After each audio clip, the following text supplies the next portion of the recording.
People have asked me why I wrote this book, and one of my answers is, what if there had never been a book about Jackie Robinson? And I feel like Perry Wallace is a pioneer of the caliber of a Jackie Robinson that people don't know anything about, and it's a real honor to tell his story.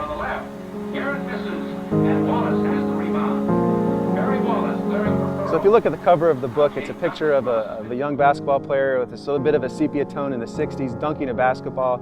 And you might think, if you judge a book by its cover, that it's strictly a sports book. But I did not write this book just to appeal to people who are interested in sports. You know, I feel like it's a much bigger book than that. And if you look at Perry's story, it's really a civil rights story, and a story of a pioneer who is achieving things on the basketball court that is elevated to a much different level about race in America and what it takes to be a pioneer in any field. No good on the shot. Hit by Wallace. He takes it up and lays it in. Perry Wallace with 6 points. Top on the board. He played for Pearl High School in Nashville, undefeated season his senior year. He was highly recruited by colleges all over the country. He was a valedictorian and could dunk as well as anyone in the country, high school or college level. He had wanted to get out of Nashville, to get out of segregation in the South. He was recruited by schools in the Big Ten. Vanderbilt really wasn't on his radar until he took a recruiting visit to this campus and saw that the basketball players and football players actually were going to class, but there was a strong engineering department, which is what he was interested in studying.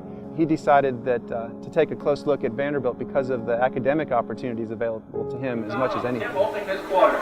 Wallace over a double screen is no good. Wallace, however, gets the ball in the corner. Joseph Herbert brings it back outside. So Perry was born in 1948 in Nashville. He entered kindergarten in 1954, the year of Brown versus Board of Education. He was a 7-year-old kid when Emmett Till was murdered.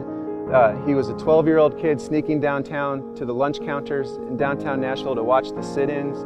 He entered high school a week after Martin Luther King's I Have a Dream speech.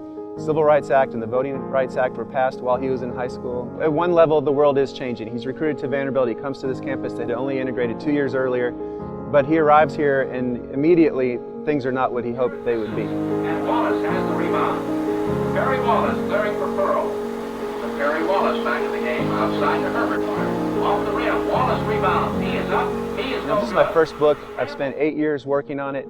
People have asked me, why is it relevant today? And I think if you read the news, that race in America is something that needs to be talked about. And I think that this book is accessible to people. It's, ostensibly about a basketball player. It's easy for anybody to pick up a book and read about, a sports hero that overcame obstacles. And I think if once people get into it, there'll be a lot more to it than maybe they bargained for. And that's what I'm really hoping, is that people realize this is a book that, yes, it's about a basketball pioneer, but it's about so many more issues than that.